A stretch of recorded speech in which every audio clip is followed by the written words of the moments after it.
Jésus, alléluia, alléluia, alléluia, gloire à Dieu. Voilà, que quelques voix s'élèvent. Prenons notre place, même courtement. Amen. Oui, Jésus. Je te bénis, Seigneur, je te bénis, Seigneur. Ah, Jésus. Sente, sente, sente, karashtai. Sente, karabakiribiri chabarasu. Shibiribiritsai. Roko, roko, biritsai. Amen. Merci, Jésus. Merci, Jésus. Merci, Jésus. Oui, Jésus. Merci, Seigneur. Merci, Jésus. Merci, Jésus. Merci, Jésus. Merci, Jésus. Karababaiso. Amen. Amen. Amen. Merci, Jésus. Seigneur, je ne veux pas m'habituer à prendre le Saint-Repas. Eh oui. Je veux commémorer ta mort, ta résurrection et ton retour. Merci parce que tu es le commencement et la fin. Tu es l'alpha et l'oméga. Et je veux te bénir de tout mon cœur encore dans ces moments. Merci pour ta présence au quotidien. Merci parce que tu nous as affranchis, tu nous as délivrés. Merci parce que nos noms sont écrits dans le livre de vie. Et je sais que mes yeux te verront. Je te bénis encore pour ces moments. Sois béni.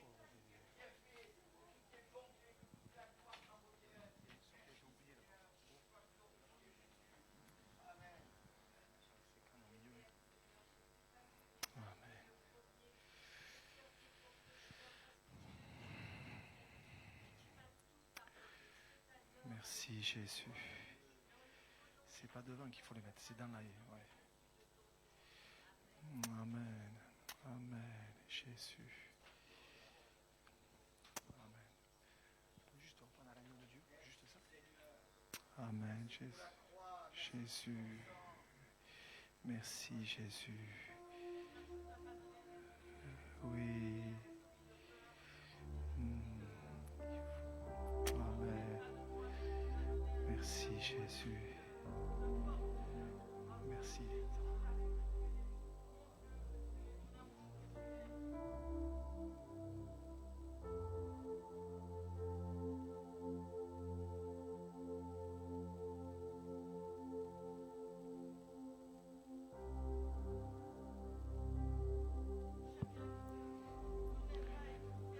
Merci, Seigneur.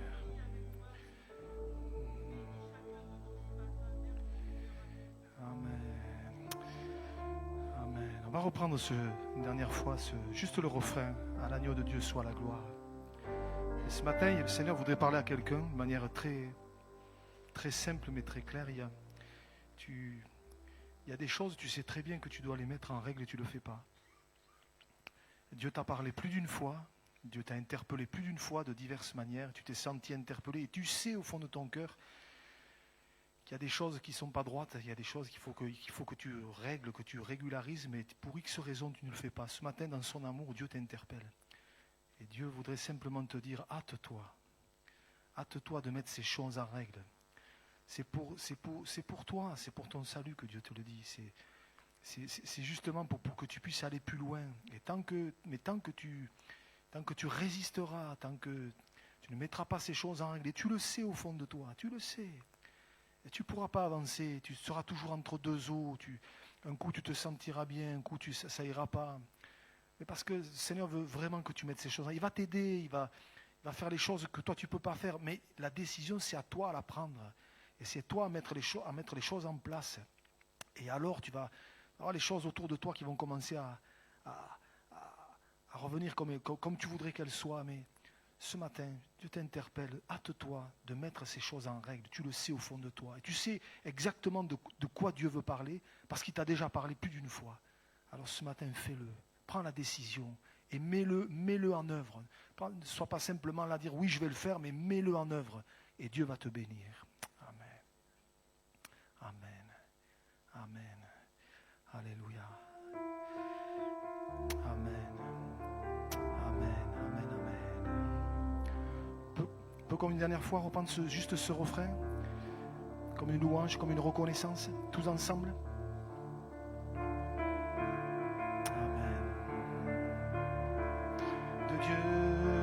Soit la gloire à l'agneau de Dieu, la victoire à l'agneau de Dieu, soit le règne pour tous les siècles. Amen. On le reprend une dernière fois. À l'agneau de Dieu, soit la gloire, à l'agneau de Dieu, la victoire, à l'agneau de Dieu, soit le règne pour tous les siècles. Amen. Amen. Seigneur, nous voulons te dire, à toi soit la gloire ce matin. À toi soit l'honneur, à l'agneau de Dieu soit la gloire, celui qui est mort mais qui va bientôt revenir nous chercher. À toi la gloire, merci pour cette espérance du ciel. Je te bénis encore ce matin. À toi soit la gloire au nom de Jésus. Au nom de Jésus. Amen, amen, amen. Amen, amen, gloire à Dieu. Amen. Ça fait du bien de pouvoir exprimer ces paroles, dire à l'agneau de Dieu soit la gloire. À l'agneau de Dieu soit la gloire. Béni soit Dieu.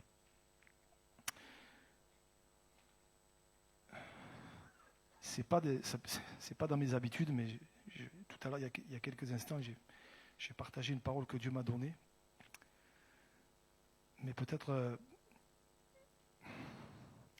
pour que la personne soit sûre que c'est pour elle.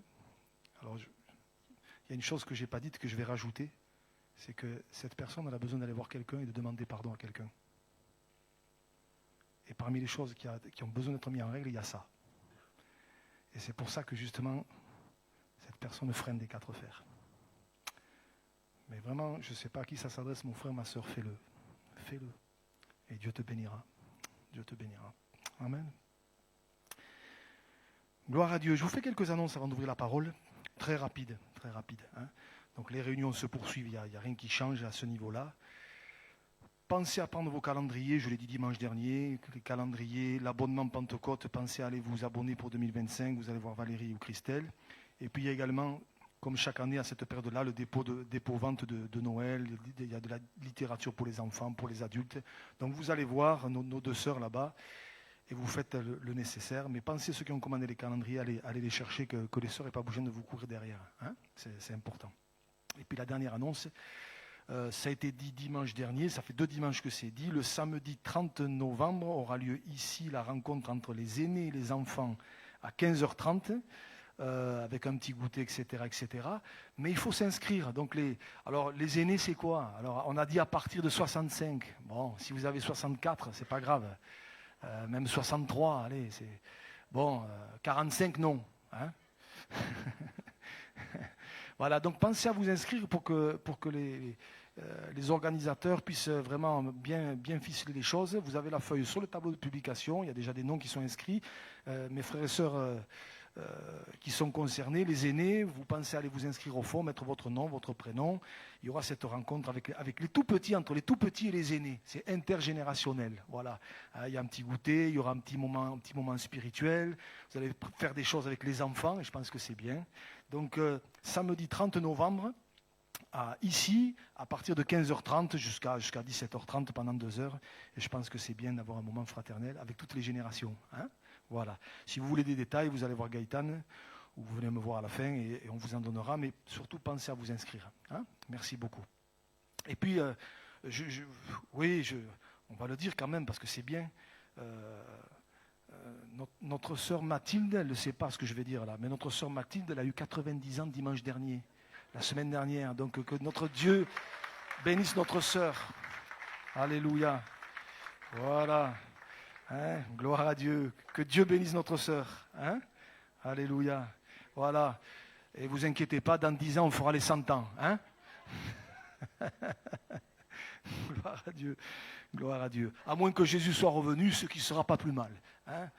Amen. Voilà. J'ai pas entendu beaucoup de amen. Enfin bon, c'est pas... Amen. Amen. Maintenant, oui, amen. Ah, ça m'éviterait de prêcher comme ça, c'est bien. Allez. Chut. Voilà, on va ouvrir la parole ce matin. Alors je vais être honnête avec vous, c'est pas du tout ce que j'avais prévu d'apporter. Et puis toute cette semaine, je l'ai dit mercredi, toute cette semaine, il y a un texte qui m'a pas lâché, qui m'a vraiment remué. Je l'ai médité, voilà. Et je sais que quand c'est comme ça, je sais que c'est que forcément le Seigneur veut parler peut-être à quelqu'un ou à plusieurs ce matin.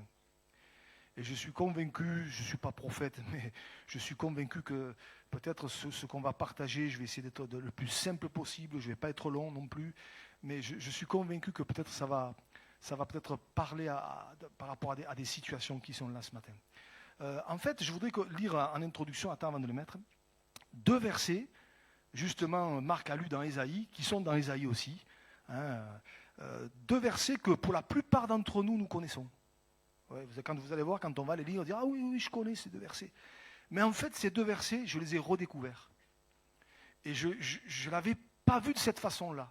Et vous allez comprendre pourquoi. Alors regardez, on va les lire ensemble, ces 2 versets. Ésaïe, chapitre 55, versets 8 et 9. Ésaïe, chapitre 55, versets 8 et 9. Où Dieu dit par la bouche de l'homme de Dieu, d'Ésaïe, « Car mes pensées ne sont pas vos pensées, et vos voix ne sont pas mes voix, dit l'Éternel. Autant les cieux sont élevés au-dessus de la terre, autant mes voix sont élevées au-dessus de vos voix, et mes pensées au-dessus de vos pensées. Amen. » Alors je pense que c'est un verset ou 2 versets que pour la plupart d'entre nous, plus ou moins, on connaissait. Ouais, voilà, c'est pas une surprise, c'est pas une découverte ce matin, ces 2 versets. Mais en fait, là où je les ai redécouverts, c'est en le lisant dans une autre version. Et là, ça m'a frappé, ça m'a interpellé, et je me suis dit, mais Seigneur, bon, ok, d'accord, mais j'avais pas franchement vu les choses comme ça, et des fois, ça dit exactement la même chose, mais avec d'autres mots. Et des fois, ça prend une autre ampleur, vous voyez. Alors regardez dans la traduction parole de vie ce que ça donne. Les 2 mêmes versets, regardez. Le Seigneur déclare, vos pensées ne sont pas mes pensées, ok? Écoutez bien. Mes façons de faire ne sont pas les vôtres. Et il rajoute ceci, il y a une grande distance entre mes façons de faire et les vôtres, entre mes pensées et vos pensées, elle est aussi grande que la distance entre le ciel et la terre.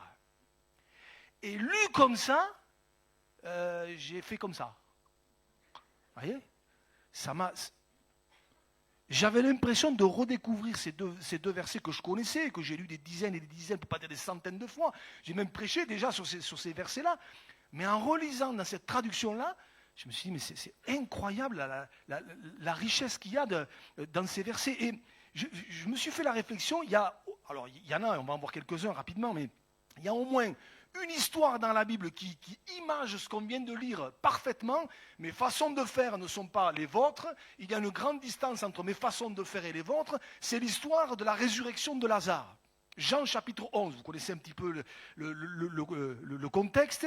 Peut-être, en tout cas, ce qui est à mes yeux, le plus grand miracle accompli par Jésus. En tout cas, le plus grand miracle répertorié dans la Bible. Un mort qui est ressuscité après 4 jours, pour moi, c'est un des plus grands miracles. Vous vous rappelez que Marthe dira, il sent déjà. Voyez, rappelez-vous comment l'histoire s'est passée au départ. La Bible nous dit quoi? La Bible nous dit qu'on est venu trouver Jésus en lui disant, et on va l'afficher, celui que tu aimes est malade. Vous vous rappelez? C'est le début de l'histoire. Jean chapitre 11, verset 5. Il est dit, or Jésus aimait Marthe et sa sœur et Lazare. Lors donc qu'il eut appris que Lazare était malade, il resta 2 jours encore dans le lieu où il était. Et il dit ensuite aux disciples, retournons en Judée. Ce qui est frappant dans cette histoire, et c'est là où je dis que les façons de faire de Jésus n'ont rien à voir avec les nôtres, c'est qu'on vient lui dire, celui que tu aimes, il est malade, celui que tu aimes. Vous voyez? Et quand Jésus apprend que Jésus est malade, que Lazare est malade, qu'est-ce qu'il fait? Enfin, ça aurait été vous, ça aurait été moi. Il me semble que j'aurais accouru. Il me semble que, fissa, j'aurais été là où était celui que j'aime, pour le voir, parce que j'apprends que ça ne va pas, j'apprends qu'il y a un problème, donc le plus vite possible, je vais le voir. Eh bien, pas Jésus. Jésus, il reste 2 jours de plus là où il est. Et on pourrait se dire, mais qu'est-ce qu'il a fait Jésus pendant 2 jours? C'est pas 2 minutes, hein? C'est même pas 2 heures. C'est 2 jours. Qu'est-ce qu'il a fait pendant 2 jours? Et vous rappelez l'histoire que quand Jésus arrive, ça fait déjà 4 jours qu'il est mort. Et donc, humainement parlant, on pourrait se dire, là, Seigneur, tu as loupé ton coup. Hein. Là, Seigneur, alors là, tu t'es planté, mais dans les grandes lignes, quoi. Tu arrives, comme on dit aujourd'hui, tu arrives après la guerre. Hein. Et pourtant, on sait que c'est dans ce contexte-là que Jésus va accomplir son plus grand des miracles. Ses façons de faire ne sont pas les nôtres. Et il y a une grande distance entre ces façons de faire et les nôtres. Et cette histoire, elle l'image d'une manière merveilleuse, vous voyez. On se dit, mais c'est incroyable, nous on n'aurait pas fait comme ça. Nous on aurait été vite. Jésus, lui, tranquille, il arrive, tout ça. 4 jours après, et il fait le miracle, vous voyez. Et je crois que, je reviens à ces 2 versets d'Ésaïe, j'y reviens, je crois qu'en fait, je vais vous lire ce que j'ai écrit sur mes notes parce que je crois que c'est important. Il est comme une réponse à bien des interrogations par rapport à certaines choses qui nous arrivent et que nous traversons les uns et les autres. Il est comme une réponse à bien de nos interrogations. Bien sûr, parfois, on s'est mis dans des situations tout seul, on s'est mis dans des galères tout seul, on n'a pas écouté, on n'a pas demandé au Seigneur, on n'a pas prié, on a fait n'importe comment, et puis on s'est retrouvé dans des galères, ça c'est autre chose. Et si c'est le cas de quelqu'un ce matin, alors tout n'est pas perdu, il faut commencer par se repentir. Vous savez, quand on se repent, quand on demande pardon au Seigneur, Dieu nous pardonne. Mais parfois, il y a des situations, ça n'a rien à voir avec ça. Parfois, ça n'a rien à voir. Et c'est là que, des fois, on traverse des situations, on vit des situations et on ne comprend pas. On se pose des questions, parce qu'on dit, Seigneur, mais qu'est-ce que j'ai fait? Pourtant, j'essaye de faire bien, pourtant, j'essaye de plaire à Dieu, pourtant, j'essaye de faire comme il faut, j'essaie de suivre ce que dit la parole, j'essaie d'être droit, j'essaie d'être intègre, j'essaie de... Vous voyez, tout ça, et on se dit, mais je ne comprends pas, Seigneur. Et c'est là que souvent, l'ennemi de notre âme, le diable vient, et puis dans notre esprit, dans notre cœur et dans nos pensées, il sème la graine du doute, la graine de la zizanie, vous voyez là, il vient, il met la panique dans notre esprit, et on ne sait plus où on en est, c'est le brouillard, parce qu'on se dit, mais je ne comprends plus rien, Seigneur, je ne comprends plus rien. Alors je vais vous faire des confessions ce matin. Honnêtement, et là je vais parler de moi comme ça, quand ma belle-sœur est partie il y a 3 ans, j'ai rien compris. Et j'ai toujours rien compris aujourd'hui. J'ai toujours rien compris. Mais quand je fais le récapitulatif un petit peu, la rétrospective un petit peu de mes 53 années, j'ai dit mon âge. Oh. Vous pensez que j'en avais que 35? Bon, ben c'est pas. Mais quand je fais un petit peu je pense à tout ça, il y a des choses que je n'ai pas compris. Hein. Il y a des choses, je me dis, mais pourquoi Seigneur, je ne comprends pas.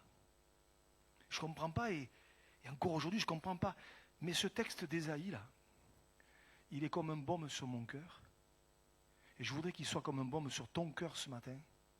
Parce qu'il vient là comme pour nous dire, mais écoute, tu ne comprends pas, mais mes façons de faire n'ont rien à voir avec les tiennes. Et il y a une grande distance entre tes façons de faire à toi, comme toi tu voudrais que ce soit fait, et mes façons de faire à moi. Et quand on comprend ça, et pour moi cette semaine ça a été, mais ça vient comme un baume sur notre cœur, on dit, ok Seigneur, je ne comprends pas tout, je ne sais pas pourquoi ça se passe comme ça, mais ce matin tu nous rappelles par ta parole que oui, tes pensées ne sont pas nos pensées, tes façons de faire n'ont rien à voir avec les siennes. Et c'est parfois quelques temps plus tard qu'on se rend compte qu'on dit, mais Seigneur, en fait, c'était moi qui avais tout faux, quoi. Parce que tu t'es pas trompé. Dieu ne commet jamais d'erreur. Dieu ne commet jamais d'erreur. Alors, réfléchissez un petit peu à ça. Ben, ça m'a fait penser à quelques textes, on va en mettre quelques-uns. Ça m'a fait penser à une parole que nous connaissons là aussi par cœur, qu'on cite souvent. D'ailleurs, des fois même on le dit, des fois quelqu'un qui passe par la difficulté, on lui dit quoi? On lui dit Romains 8, 28. Regardez, l'apôtre Paul qui dit « Nous savons du reste que toute chose, et notez bien, toute chose, pas certaines, toute chose concourt au bien de ceux qui aiment Dieu, de ceux qui sont appelés selon son dessein. » Alors, combien de fois je l'ai entendu ça? Un frère, une sœur, ça va pas, tout ça. T'inquiète pas, mon frère, ma sœur, toute chose concourt au bien de ceux qui aiment Dieu. Ouais, c'est facile à dire quand c'est l'autre. Hein. Quand c'est toi, c'est une autre. Hein. Mais honnêtement, franchement, quand je réfléchis à ça, franchement, quand on regarde certaines situations, peut-être quelque chose que tu vis en ce moment d'ailleurs, honnêtement, on a du mal à concevoir que ce qu'on est en train de vivre et de traverser là, ça concourt à notre bien. Hein. Franchement, non. On est là, on dit, Seigneur, quoi ça, là, ce que je suis en train de vivre, ça concourt à mon bien. Je vais pleurer. Il y a un truc que je ne comprends pas, vous voyez. Et souvent, c'est nous, mais combien de fois on dit, mais Seigneur, mais pourquoi? Pourquoi Seigneur, je ne sais pas où tu vas en venir avec ce que je vis, mais par cette parole, l'apôtre Paul, quelque part, avec d'autres mots, il dit exactement ce que Ésaïe disait. Ésaïe dit, mes pensées ne sont pas vos pensées, vos voix ne sont pas mes voix. La traduction parole vivante dit, mes façons de faire ne sont pas vos façons de faire. Paul le dit différemment, il dit, nous savons du reste que toute chose concourt au bien de ceux qui aiment Dieu. C'est dit avec d'autres mots, mais finalement, ça veut dire la même chose. Même si je ne comprends pas, eh bien, c'est en train de concourir à notre bien. Peut-être aujourd'hui, tu ne comprends pas. Mais peut-être demain ou après-demain, tu te rendras compte qu'en fait, Dieu avait raison. Et que finalement, s'il n'y avait pas eu ça, il n'y aurait pas eu toute la suite derrière. Et que les façons de faire de Dieu, finalement, il ne s'est pas trompé, quoi. Et regardez, ce que Paul dit, il l'a vécu lui-même. Parce que c'est facile de dire, nous savons, vous voyez, d'écrire aux autres et d'encourager. Bon, mais l'apôtre Paul l'a vécu lui-même. Quand il écrit, par exemple, aux Philippiens, regardez ce qu'il dit. Quand il écrit l'épître aux Philippiens, Paul est en prison à cause de sa foi. Il est à Rome. À cause de sa foi. Et les prisons de l'époque, ce n'était pas aujourd'hui. Hein. Il n'y avait pas la télé, il n'y avait pas la salle de sport, il n'y avait pas tout, quoi. Hein. Et Paul dit, Philippiens chapitre 1er verset 12, regardez ce qu'il dit, c'est très intéressant. Je veux que vous sachiez, et quelque part ce matin il nous dit, il faut que tu saches que ce qui m'est arrivé, et ce qui lui est arrivé, je ne sais pas si sur le coup il a compris. Ce qui lui est arrivé, c'est ce que je vous disais juste avant, il est en prison. Il ne peut plus sortir, il souffre. Il est là, lui le prédicateur de l'évangile qui a répandu l'évangile partout, il est là en prison entre quatre murs. Et il ne peut pas sortir. Et il ne sait pas quand est-ce qu'il va sortir. Et il ne sait pas s'il va sortir. Et il ne sait pas dans quel état il va sortir. Mais il dit, je veux que vous sachiez, frères, que ce qui m'est arrivé a plutôt contribué au progrès de l'évangile. C'est incroyable quand même. Regardez la suite. En effet, dans tout le prétoire et partout ailleurs, nul n'ignore que c'est pour Christ que je suis dans les liens. Et le verset suivant, et la plupart des frères dans le Seigneur, encouragés par mes liens, ont plus d'assurance pour annoncer sans crainte la parole. Ce qui m'est arrivé, pourtant je suis convaincu que ce n'était pas planifié dans son planning. Hein. Je ne suis pas convaincu, je suis même sûr de ça, c'est qu'il n'avait pas prévu de se retrouver là. Hein. Comme peut-être toi, dans ce que tu vis, dans ce que tu traverses en ce moment, tu n'avais certainement pas prévu de vivre ce que tu es en train de vivre. Mais Paul dit, ce qui m'est arrivé a contribué au progrès de l'évangile. Mais les progrès de l'évangile, c'est ça qu'il voulait l'apôtre Paul. Sauf que la façon de faire pour que l'évangile progresse, je ne suis pas convaincu que c'était la façon dont Paul avait imaginé, vous voyez. Lui, il avait imaginé prêcher, il avait imaginé se retrouver devant des foules, tout ça. Ben Dieu, lui, sa façon de faire, c'était de l'envoyer en prison. Et là, dans la prison, ça a contribué au progrès de l'évangile. C'est dingue quand on y réfléchit. Les façons de faire de Dieu n'ont rien à voir avec les nôtres. Et des fois, on se retrouve, nous aussi, on peut se retrouver dans des situations où, comme Paul, c'est le brouillard, on ne comprend pas. C'est comme une prison. On a l'impression de se dire, mais c'est incroyable. J'ai l'impression, je suis là, je tourne en rond, il n'y a rien qui se passe, il n'y a rien qui bouge. Et parfois, c'est au travers de ces choses-là que les plans de Dieu vont s'accomplir. qu'il y a des progrès dont on n'avait jamais pensé, imaginé qu'ils se feraient, sont en train de se faire par ce biais-là. Et avec le recul, après on se dit, mais c'est incroyable. Mon frère, ma soeur, je ne sais pas ce que tu traverses et ce que tu vis en ce moment. Mais j'aimerais te dire, rappelle-toi toujours, ces façons de faire ne sont pas les tiennes. Et il y a une grande distance. Il y a une grande distance entre tes façons de faire à toi et les façons de faire du Seigneur. D'ailleurs, je vais te faire travailler. Tu peux me remettre le verset d'Ésaïe dans la version parole vivante, le dernier verset. Voilà, merci. Regardez, il y a une grande distance entre mes façons de faire et les vôtres, entre mes pensées et vos pensées. Écoutez bien. Elle est aussi grande que la distance entre le ciel et la terre. Les façons de faire du Seigneur, c'est même pas il y a une ressemblance, c'est même pas il y a un poil, vous voyez. Dieu est en train de dire, la distance entre mes façons de faire et la vôtre, elle est... Et c'est pour ça que des fois on est là, on se retrouve dans l'embarras, on ne comprend pas, et on se dit, mais Seigneur, mais qu'est-ce que tu fais? Mais Seigneur, mais pourquoi je vis ça? Mais pourquoi je traverse ça? Dieu ne commet pas d'erreur. Simplement, la seule chose, c'est que ces façons de faire, ce n'est pas les tiennes, ce n'est pas les miennes. Et il y a des choses, franchement, si j'aurais pu me les éviter, je me les serais évitées.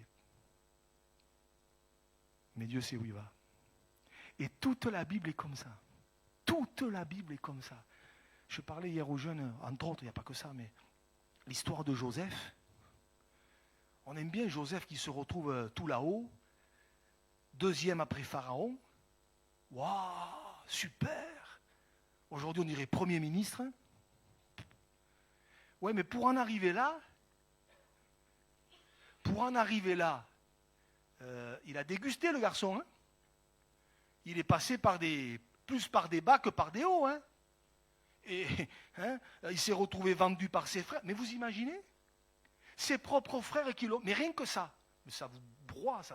Quand vous vivez la trahison, quand quelqu'un t'a trahi, t'as fait du mal, et puis, mais ça vous brise tout ça. Et lui, c'est ses frères, ses propres frères, qui le vendent, comme un vulgaire Kleenex. Et puis, il se retrouve en Égypte chez des gens qu'il ne connaît pas. Après, il se retrouve dans une maison où au début, ça semble à peu près aller bien.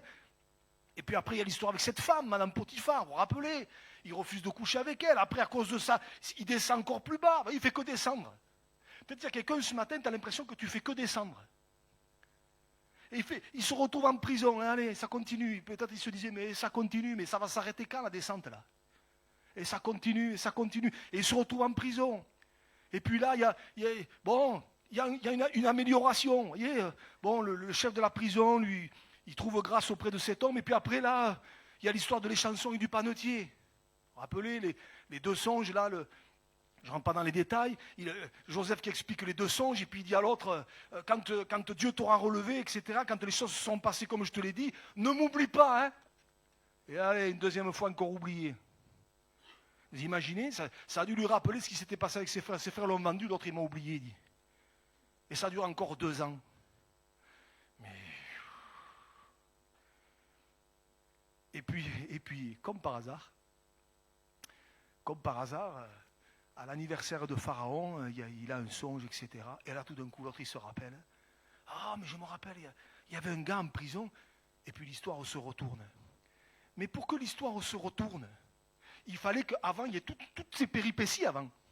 Et parfois, pour que le plan de Dieu s'accomplisse, il faut passer par tout un tas de péripéties qui ne sont pas peut-être toujours agréables à passer, mais elles sont nécessaires pour que le plan de Dieu s'accomplisse.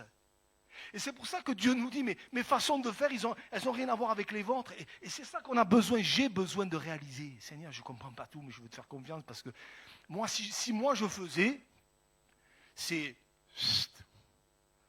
plus facile, tout droit, on y va, on fonce.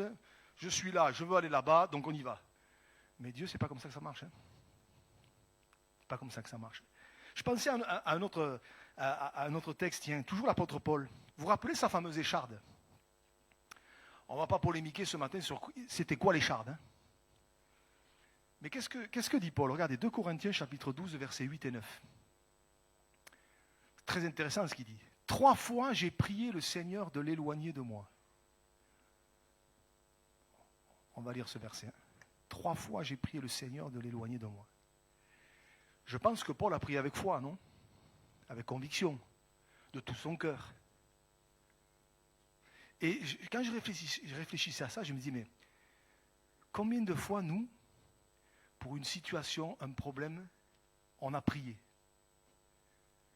Peut-être quelqu'un pourrait me dire, Seigneur, Cyril, ça fait 150 fois que je prie. Et jusqu'à aujourd'hui, il n'y a rien. Ça nous est tous arrivé, ça. Il n'y a rien qui se passe. Pourtant, on a prié de tout notre cœur, pourtant on a prié avec foi, pourtant on a prié avec conviction, peut-être même on a jeûné.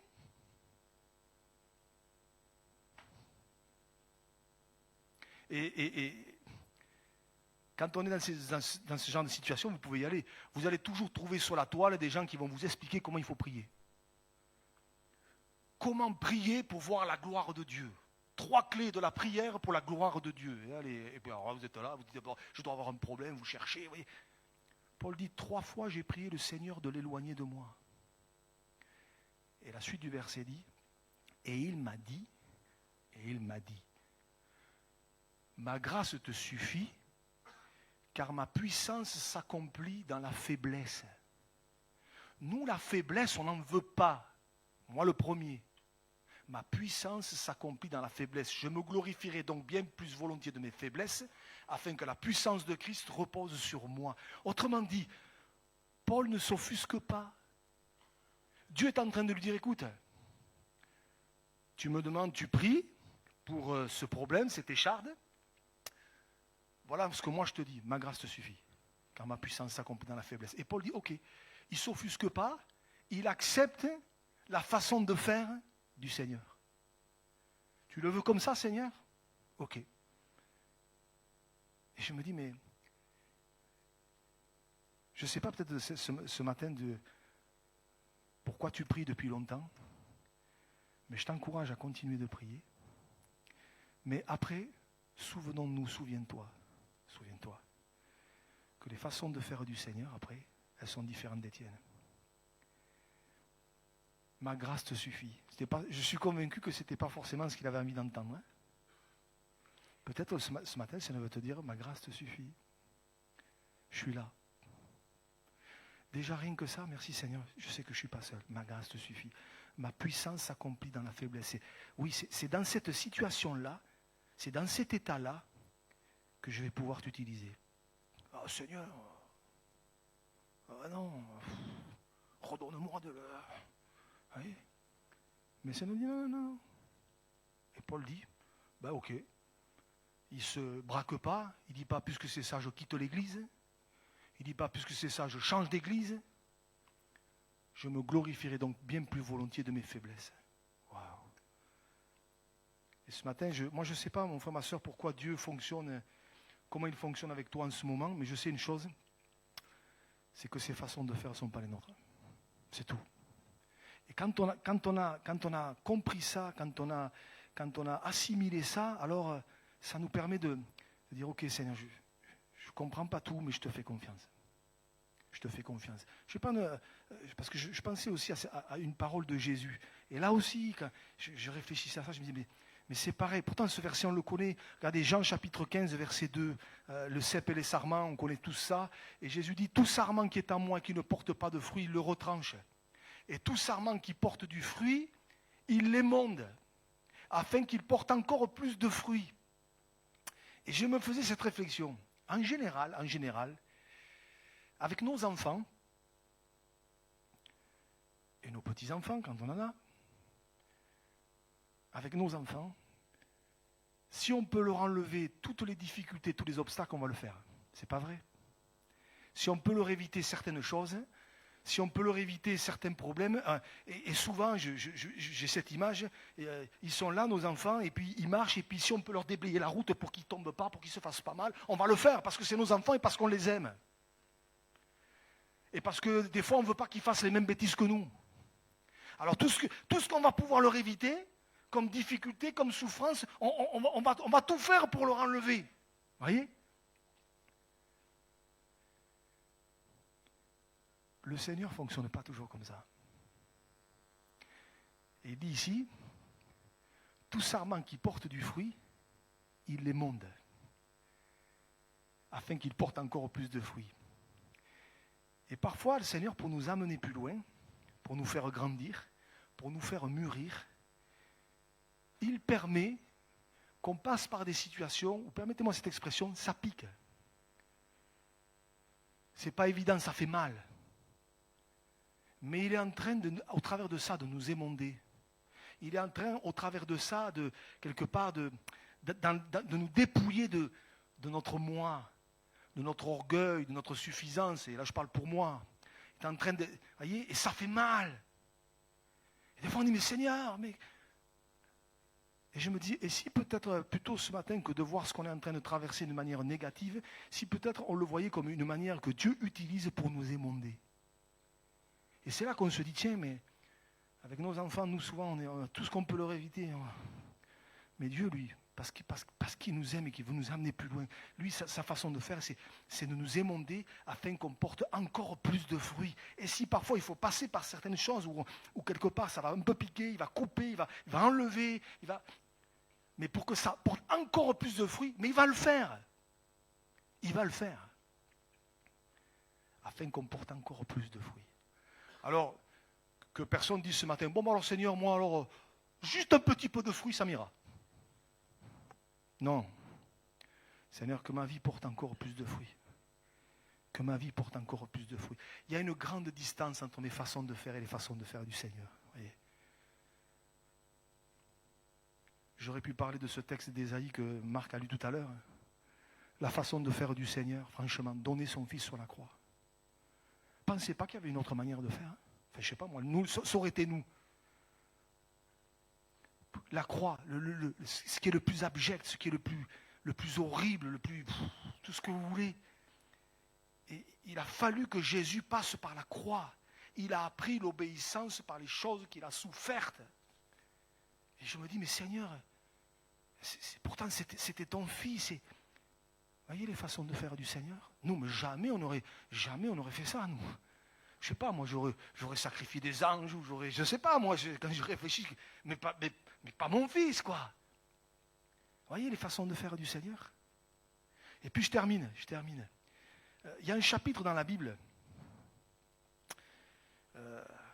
qui m'a toujours interpellé, fait réfléchir, c'est le chapitre des héros de la foi, Hébreux 11. Vous vous rappelez ? Hébreux 11, les héros de la foi. Tous ceux qui par la foi ont vécu des choses incroyables. Pouf, Noé, Abraham, Moïse. Vous lisez tout le début de Hébreux 11. Pouf, n'en jetez plus, ils ont vécu des choses incroyables. Mais si c'était Cyril qui avait écrit Hébreux 11, moi j'aurais écrit Hébreux 11 du verset 1er jusqu'au verset 34. Le verset 34, c'est quoi ? On va l'afficher. Le verset 34, il est question de certains qui éteignirent la puissance du feu, échappèrent aux tranchants de l'épée, guérirent de leur maladie, furent vaillants à la guerre, mirent en fuite des armées étrangères. Et là, on dit tous, ouh, ça nous plaît, ça. Hein, ça nous plaît. Hein. C'est moi qui écris Hébreux 11, moi j'arrête le chapitre là. Ça me va très bien. Sauf qu'il y a la suite. À partir du verset 35. Regardez la suite. Alors au début, c'est bon. Des femmes recouvrèrent leur mort par la résurrection. Jusque-là, ça va. Mais d'autres furent livrés au tourment et n'acceptèrent point de délivrance afin d'obtenir une meilleure résurrection. La suite. D'autres subirent les moqueries et le fouet, les chaînes et la prison. Ils furent lapidés, sciés. D'ailleurs, soit dit en passant, le prophète Ésaïe, la tradition raconte qu'il a été scié dans un tronc d'arbre. On a lu Ésaïe tout à l'heure. Le prophète Ésaïe. Sciés, torturés, ils moururent tués par l'épée, ils allèrent ça et là vêtus de peau de brebis, de peau de chèvre, dénués de tout, persécutés, maltraités. Et c'est vrai qu'aujourd'hui, quand on regarde un petit peu les chrétiens persécutés, on n'en parle jamais à la télé, jamais, mais il n'y a jamais autant de persécutions de croyants qu'aujourd'hui. Mais déjà c'était là à l'époque. Et ces gens-là dont il est question, quand il dit d'autres, on n'a pas leur nom, leur prénom, on n'a pas leur pédigré, on n'a pas leur curriculum vitae, mais ces gens-là, ils sont autant des héros de la foi que les premiers. Ils sont dans Hébreux 11, c'est des héros de la foi. Mais on pourrait se poser la question, et je me la suis posée, Seigneur, pourquoi tu n'es pas intervenu pour eux? Pourquoi ça a fini comme ça pour eux? Pourquoi certains ont éteint la puissance du feu, ont vaincu des armées étrangères, ils ont vu la gloire de Dieu, etc. Et pourquoi d'autres... Alors au risque de vous décevoir, je n'ai pas la réponse. Mais je sais une chose, c'est que ces façons de faire ne sont pas les nôtres. Et il y a une grande distance entre ces façons de faire et les nôtres. Et je sais une chose avec certitude, c'est que Dieu ne se trompe pas et qu'il ne commet pas d'erreur. Alléluia. Et mon frère, ma soeur, je ne sais pas ce que tu vis, je ne sais pas ce que tu traverses en ce moment. Mais s'il n'y a qu'une chose, je l'ai répété 10 fois, mais je le répéterai 40 fois encore ce matin, pour que vraiment on garde ça. Si on ne devait se souvenir que d'une chose ce matin, mon frère, ma soeur, n'oublie pas. Peut-être face à ce que tu vis, ce que tu traverses, peut-être simplement besoin de comprendre, de réaliser que ces façons de faire ne sont pas les tiennes. Et moi j'ai envie de dire, Seigneur, même si je ne comprends pas tout, et même s'il y a des choses aujourd'hui que je n'ai toujours pas compris, je décide et je fais le choix de te faire confiance. Parce que je sais que tu ne te trompes pas. Je sais que tu sais où tu vas. Et franchement, ces 2 versets d'Ésaïe, pour moi, ils ont été comme une bénédiction cette semaine. Ça m'a encouragé. Je me dis, Seigneur, ça fait du bien de se rappeler. Oui, c'est dur. Oui, c'est dur. Oui, c'est pas évident. J'en conviens, c'est sûr.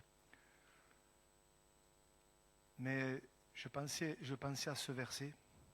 Je l'ai lu en introduction de culte. Et je vais finir par ce verset-là.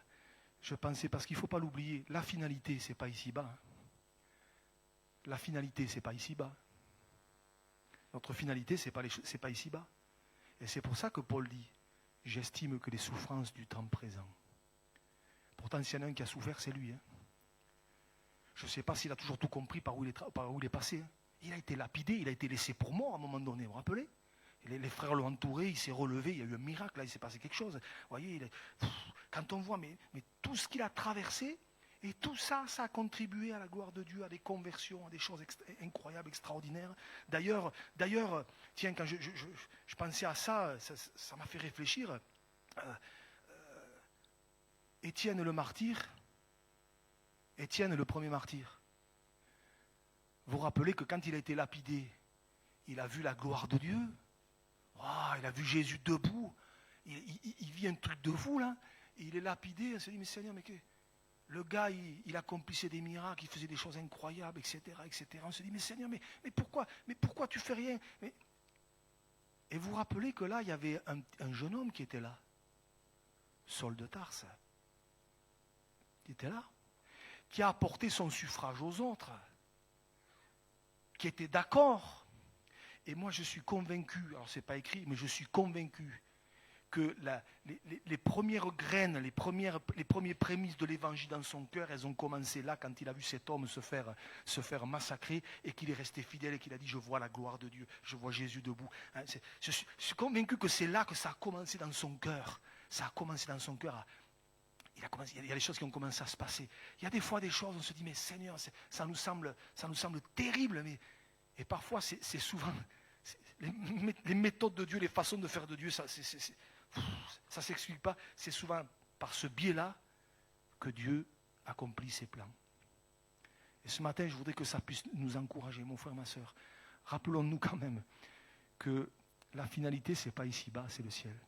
J'estime que les souffrances du temps présent ne sauraient être comparées à la gloire à venir qui sera révélée pour nous. Alors, vous allez me dire, oui, mais en attendant, la gloire à venir, il faut passer, quoi. Excusez-moi l'expression, ce que je suis en train de dire, il faut se le farcir. Mais Seigneur, je réalise que tes façons de faire, tes voies ne sont pas mes voies, tes pensées ne sont pas mes pensées. Alors Seigneur, je choisis de te faire confiance. Et si peut-être en ce moment le diable est en train de faire un travail de sape dans ton cœur pour te dire, tu vois, regarde, tu ferais mieux de laisser tomber, tu ferais mieux de ceci, tu ferais mieux de cela, ferme la porte et dis-lui non, je choisis de faire confiance au Seigneur parce que je réalise que ses voies ne sont pas mes voies, ses pensées ne sont pas mes pensées, ses façons de faire ne sont pas les miennes. Alors je choisis, Seigneur, de te faire confiance. Parce que je sais que tu ne commets pas d'erreur. Alors je sais que certainement ça doit parler à plusieurs. Mais je voudrais vraiment qu'on puisse... La parole de Dieu, elle est là pour nous donner de l'espérance. Elle est là pour nous donner vraiment des forces pour continuer. Et je voudrais que ce matin, ça te donne, mon frère, ma soeur, des forces pour continuer, dire, alors je ne lâcherai pas. Je ne lâcherai pas. Je ne comprends pas tout, Seigneur, mais je décide et je choisis de te faire confiance. Alors ce matin, je m'arrête là. Il y en a assez dit. Je voudrais juste prier. On va chanter un dernier chœur, merci Anne-Marie. Je voudrais qu'on prenne ce petit cœur, on connaît tous par cœur. Ta fidélité est grande. Ta fidélité est incomparable. Nul n'est comme toi, mon Seigneur, grande est ta fidélité. Et je voudrais qu'avant de nous séparer, on puisse le proclamer ce matin. Seigneur, ta fidélité est grande. Seigneur, je sais que tu es là. Je ne comprends pas tout ce qui se passe. Je ne comprends pas pourquoi il y a ce passage. Je ne comprends pas pourquoi je prie. Alors, on ne va pas se comparer à l'apôtre Paul. Lui, il a prié 3 fois. Tu lui as dit ma grâce sur moi. Ça fait 150 fois que je prie. Mais Seigneur, je continuerai.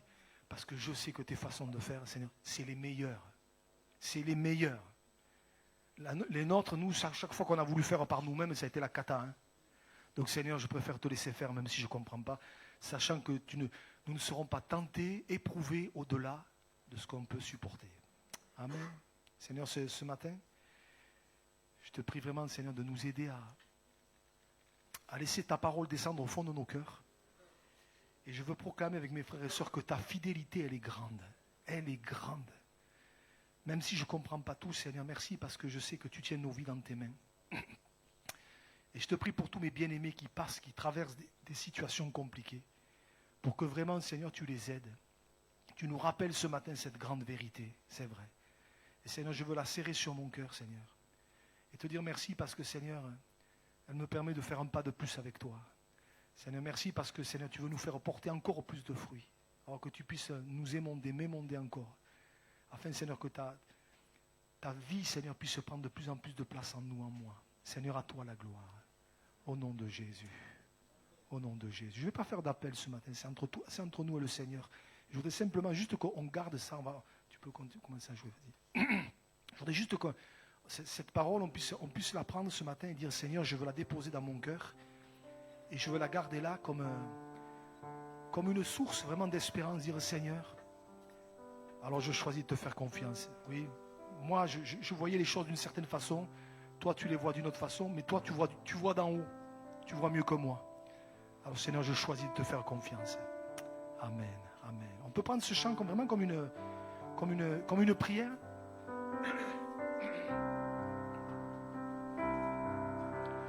Ta fidélité est grande. Ta fidélité est incomparable. Nul n'est comme toi, mon Seigneur. Grande est ta fidélité. Ta fidélité est grande, oui. Amen. Confesse-le ce matin. Fidélité est incomparable. Nul n'est comme toi, ô Seigneur. Grande est ta fidélité. On monte un petit peu. Ta fidélité est grande. Ta fidélité est incomparable. Nul n'est comme toi, ô Seigneur.